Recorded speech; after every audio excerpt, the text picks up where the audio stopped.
قل هل يستوي الذين يعلمون والذين لا يعلمون إنما يتذكر أولو الألباب. الحمد لله رب العالمين والعاقبة للمتقين ولا عدوان إلا على الظالمين. Sachez, serviteurs d'Allah, que l'imam al-Nasa'i rapporte dans son livre As-Sunan, d'après Abu Sa'id al-Khudri radiyallahu anhu, que le messager d'Allah, sallallahu alayhi wa sallam, disait dans son invocation d'ouverture, en introduction de la salat, de la prière, il répétait alayhi salatu wa salam l'invocation suivante: Subhanaka Allahumma wa bihamdik. Exempté sois-tu, ô Allah, exempté sois-tu, ô Allah, toutes les louanges te reviennent de droit. Tabarak asmuk, que ton nom soit sanctifié. Wa ta'ala jadduk, que ta grandeur soit élevée. Wa la ilaha ghayruk, et nul ne mérite l'adoration en dehors de toi. Allah subhanahu wa ta'ala nous dit également dans un verset du Coran: Tabarak asmu rabbika bil jalali wal ikram, ce qui signifie en traduction approximative: exempté et béni soit le nom de ton Seigneur, détenteur de la majesté et de la magnificence. Tabarak asmu rabbika, que le nom de ton Seigneur soit béni, exempté, exalté, soit que le nom de ton Seigneur soit sanctifié. Ce nom, mes frères, le nom Allah, et le nom est un nom immense, est un nom sublime, est le nom donné à l'être suprême, créateur des cieux et de la terre, créateur des cieux et de la terre, l'être suprême qui s'est élevé véritablement au-dessus de son trône. Allah, c'est son nom principal, et ce nom est immense. Ce nom, mes frères, Allah, Abdullah ibn Abbas radiyallahu anhu m'a dit à propos de ce nom qu'il signifie Dhul uluhiyya wal ubudiyyati ala khalqihi ajma'in, c'est-à-dire que ce nom Allah signifie le détenteur de la divinité, le détenteur de toutes les adorations sur l'intégralité de toute sa création, c'est-à-dire qu'il est le seul qui mérite d'être aimé véritablement pour ce qu'il est, et donc le seul qui mérite d'être adoré. Dans le monde céleste ou dans le monde terrestre, nul ne mérite d'être aimé véritablement pour ce qu'il est si ce n'est Allah. Dans le monde céleste ou dans le monde terrestre, que ce soit dans le monde des hommes, des djinns ou des anges, nul ne mérite l'adoration, nul ne mérite de recevoir une adoration si ce n'est Allah, si ce n'est lui. Ibn al-Qayyim, rahimahullah, il nous parle de ce nom, son nom suprême, son nom sublime, son nom Allah. Il dit rahimahullah: Ma dhukira hadha al-ismu fi qalilin illa kathara. Ce nom, lorsqu'il est mentionné dans ce qui est peu, par ce nom, ce peu devient beaucoup. Il dit Wala inda khawfin illa azala. Ce nom, Allah, lorsqu'il est mentionné dans la peur, Allah, par la mention de son nom, dissipe la peur. Wala inda karbin illa kashafa. Ce nom, lorsqu'il est mentionné dans une difficulté, Allah, par la mention de son nom, lève cette difficulté. Wala inda hammin illa farraja.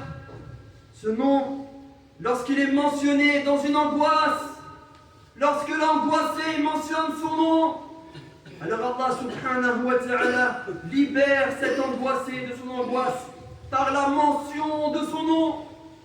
Wala inda dhiqin illa wassa'a. Il n'y a pas une personne en détresse qui mentionne ce nom sans que Allah, par la mention de son nom, note sa détresse. ولا تعلق به ضعيف إلا أفاده القوة. Il dit ce Ce nom Allah, aucun faible ne s'y est attaché sans que Allah, par ce nom, l'ait rendu fort et lui a accordé la force après la faiblesse. Aucun humilié n'a été attaché à ce nom sans que Allah, par la mention de son nom, lui ait accordé fierté après l'humiliation.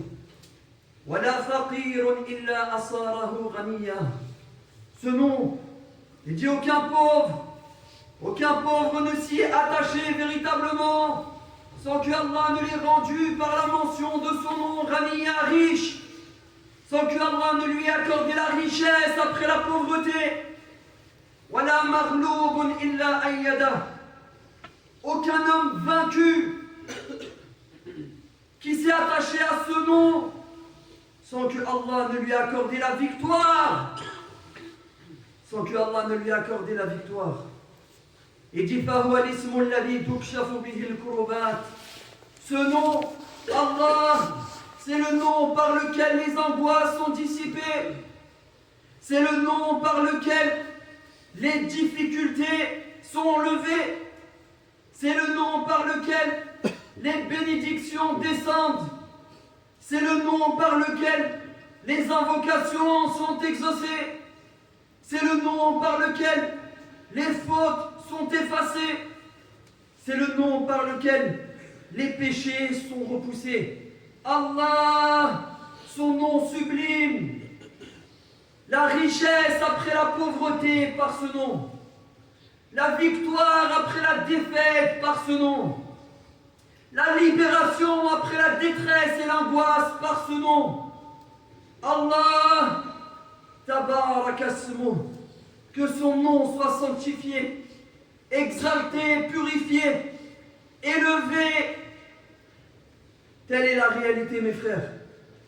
Par contre, ce qu'on voit se répandre aujourd'hui, que ce nom Allah est blasphémé, rabaissé, profané, offensé.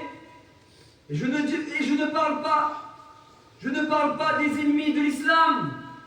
Je parle des gens de cette communauté qui blasphèment son nom, qui rabaissent son nom, qui déshonorent son nom.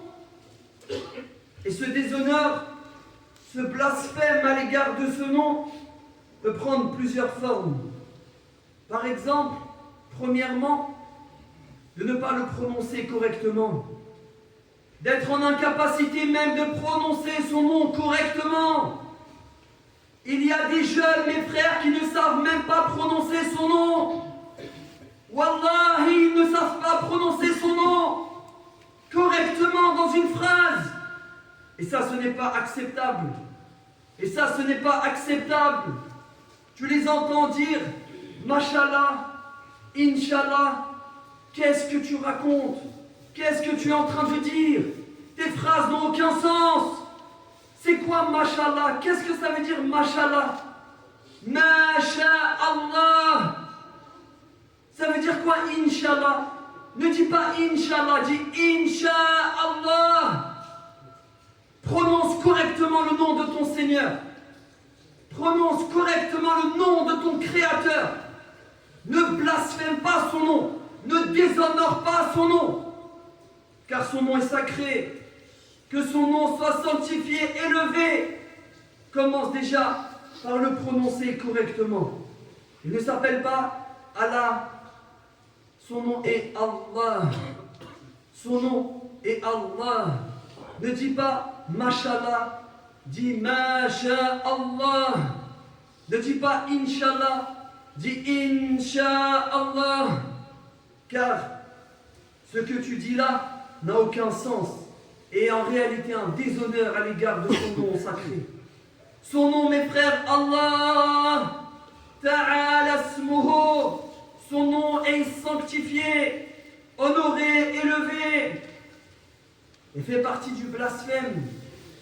Et ce qui est inacceptable, mes frères, inacceptable, ne l'acceptez pas pour vous-même, ne l'acceptez pas de vos enfants, ne l'acceptez pas de vos amis, que son nom soit blasphémé devant vous. sous vos yeux, que son nom soit prononcé dans des phrases insultantes dans lesquelles cette personne va prononcer le nom d'Allah en insultant les gens. Il va insulter l'honneur des gens, il insulte les mères des gens, il insulte les grands-mères des gens avec des insultes sales. Et dans ces insultes, au milieu de chacune de ces insultes, il y a Wallah, Wallah, Wallah, par Allah, Wallah. T'as pas peur? Toi, t'as pas peur de mentionner son nom dans des insultes? Tu insultes les mères des gens, les grands-mères des gens, et en insultant l'honneur des musulmans, tu prononces son nom sacré. Tu jures par son nom sacré, et tu places son nom au milieu d'insultes, des phrases que tu ne pourrais même pas prononcer devant ton père, des phrases que tu ne pourrais même pas prononcer devant ta mère. Mais par contre, dans ces phrases indignes, sales, tu mentionnes son nom. T'as pas honte. La honte, c'est inacceptable. Tu n'as pas le droit de blasphémer le nom de ton Seigneur. Ce nom doit être honoré, mes frères. Honorer le nom d'Allah. Exalter le nom d'Allah. Purifier le nom d'Allah. Il est inacceptable de voir ce nom être rabaissé. Et d'autres, tu vas les voir insultés et jurés par Allah. D'autres, ils volent et ils jurent par Allah. Et d'autres, ils commettent toutes sortes de péchés publiquement et ils jurent par Allah.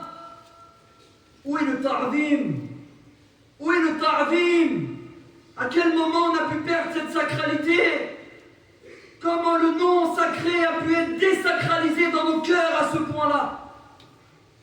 Celui qui l'a blasphémé a blasphémé son nom, mais aussi les oreilles de ceux qui ont entendu son nom être blasphémé et qui se tait et ne le reprend pas. C'est inacceptable. Inacceptable, mes frères, wallahi, inacceptable. Honorer son nom, exalter son nom, purifier son nom, élever son nom dans vos cœurs et redonner à son nom toute sa sacralité. Cette sacralité, mes frères, s'est perdue un peu trop malheureusement. On pourrait en parler pendant des heures. La sacralité accordée à son nom. Et vous savez également comme moi que son nom est mentionné dans des insultes, mais également la sacralité de sa religion. La religion est sacrée. Comment des gens peuvent prendre en dérision le dîn? Et tu les entends se moquer d'Allah, et d'autres se moquer des messagers d'Allah, et d'autres se moquer de la prière, et d'autres se moquer du paradis et de l'enfer, et d'autres se moquer du jeûne et du sacrifice. Certains se moquent de la barbe, d'autres se moquent du hijab, et ils se moquent du dîn. Où est la sacralité de la religion? At-ta'zim, la sacralité accordée aux maisons d'Allah. Quand tu rentres dans la maison d'Allah, tu rentres dans un lieu sacré. Tu rentres dans un lieu sacré. Al-Baytu Baytuhu. Sa maison lui appartient. Cette maison est à lui. Regarde comment tu te compares dans sa maison. Wallah, Wallah. Tu vas dans un établissement officiel. Tu vas à la Sidique ou à la CAF. Tu te tiens droit. Pas une parole au-dessus de l'autre. Et tu chuchotes tout doucement. Et tu es respectueux. Bonjour madame, merci madame, au revoir. Par contre, la maison d'Allah, tu te laisses aller. Tu élèves la voix et tu cries. Où est la sacralité? Al-Baytu Baytuhu. La maison est la sienne. Il vous voit entrer, vous asseoir, et il vous voit sortir. Redonnons, mes frères, à la religion d'Allah toute sa sacralité. Ce nom, et commençons par ce nom qui est le sien, Allah, qui doit être sacralisé, honoré et respecté. Ibrahim al-Khalil, le grand messager d'Allah, nous donne une grande éducation, une grande leçon quant à son respect à l'égard d'Allah subhanahu wa ta'ala et de son nom. Allah subhanahu wa ta'ala nous rapporte des paroles de Khalil, Ibrahim alayhi salam, qui a dit Alladhi khalaqani fahuwa yahdin. Il dit c'est lui qui m'a créé et c'est lui qui m'a guidé. Et il dit Walladhi huwa yut'imuni wa yasqin. C'est lui qui me nourrit, c'est lui qui m'abreuve. Elle a écouté la parole de Ibrahim. Et il dit Wa idha maridtu, quand moi je tombe malade, c'est lui qui me guérit. Quand je tombe malade, c'est lui qui me guérit. Ibn Kathir, rahimahullah, il dit dans le commentaire de ce verset, il dit regardez, remarquez, méditez le adab, le comportement qu'a eu Ibrahim à l'égard d'Allah. Quand il s'agit de la création, il dit c'est lui qui m'a créé, c'est lui qui m'a guidé, c'est lui qui m'a abreuvé, c'est lui qui m'a nourri. Il dit quand il s'agit de la maladie, il n'a pas dit c'est lui qui m'a rendu malade. Non, il a dit quand je tombe malade, il a affilié la maladie à sa personne.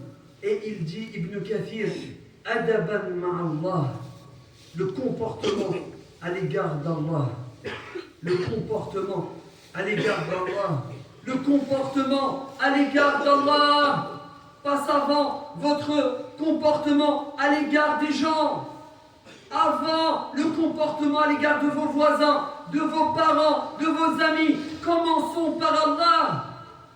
Commençons par notre comportement à l'égard d'Allah, à l'égard de son nom sacré, à l'égard de ses rites d'adoration, à l'égard de ses prières, à l'égard de ses maisons, à l'égard de ses serviteurs. Ce nom, mes frères, rendons-lui toute sa sacralité. Également, parmi les comportements inadmissibles à l'égard de son nom, le fait de multiplier al-halif, le fait de jurer par excès. Il y en a, la formulation Wallah est devenue une ponctuation. Un point et une virgule, un point d'interrogation et un point d'exclamation. Wallah, Wallah, Wallah, Wallah, Wallah, Wallah, Wallah. Tout le temps, pour rien. Son Wallah n'a plus aucun sens. Son Wallah n'a plus aucun sens.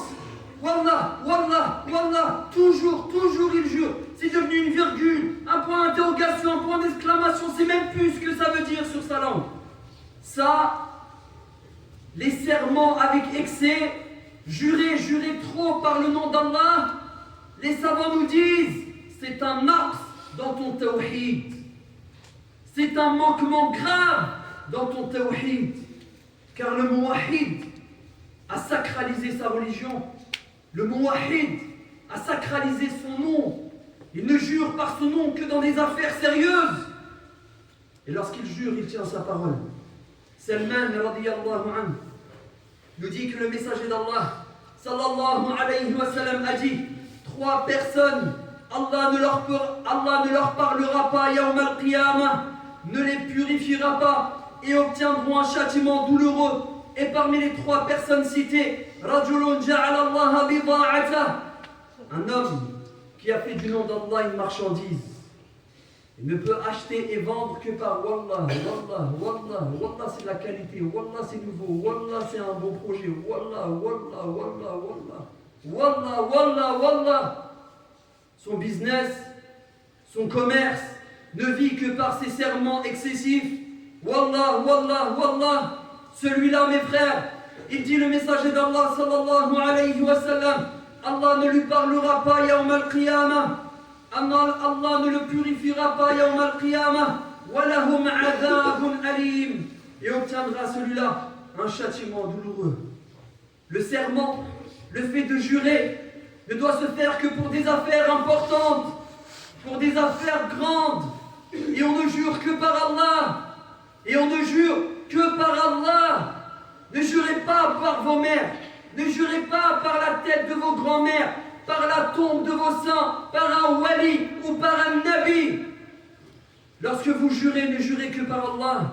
Et lorsque vous jurez par Allah, tenez vos serments, car vous avez juré, wallahi, par l'immense Allah. Vous avez juré par celui qui est immense, créateur des cieux et de la terre. Comment tu peux, lorsque tu jures par son nom, ne pas tenir tes paroles? Comment tu peux ne pas tenir tes engagements?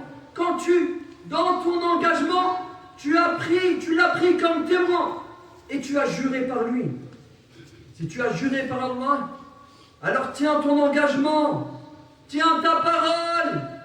Tu as juré par Al-Azim, qui n'accepte pas que tu prennes son nom, que tu utilises son nom comme une marchandise. Allah ne l'accepte pas.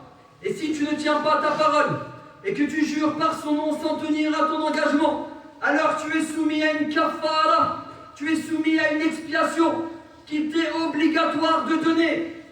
Tu es obligé de donner ton expiation.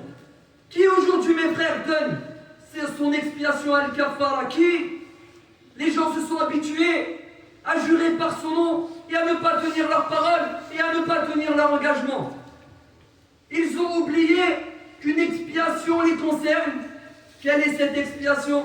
Les savants nous ont dit, si tu as juré par Allah et que tu n'as pas tenu ta parole et ton engagement, dans ce cas-là, tu es soumis à cette expiation.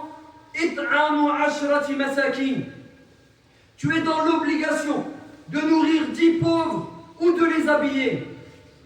Si tu ne peux pas de libérer un esclave qui n'existe plus aujourd'hui, et si tu ne peux pas, alors tu es dans l'obligation de jeûner 3 jours. Tu es dans l'obligation de jeûner 3 jours. Honorez mes frères le nom d'Allah. Honorez mes frères le nom sacré d'Allah. Ta'ala ismuhu. Que son nom soit sanctifié, que son nom soit honoré, élevé, que son nom soit exempté.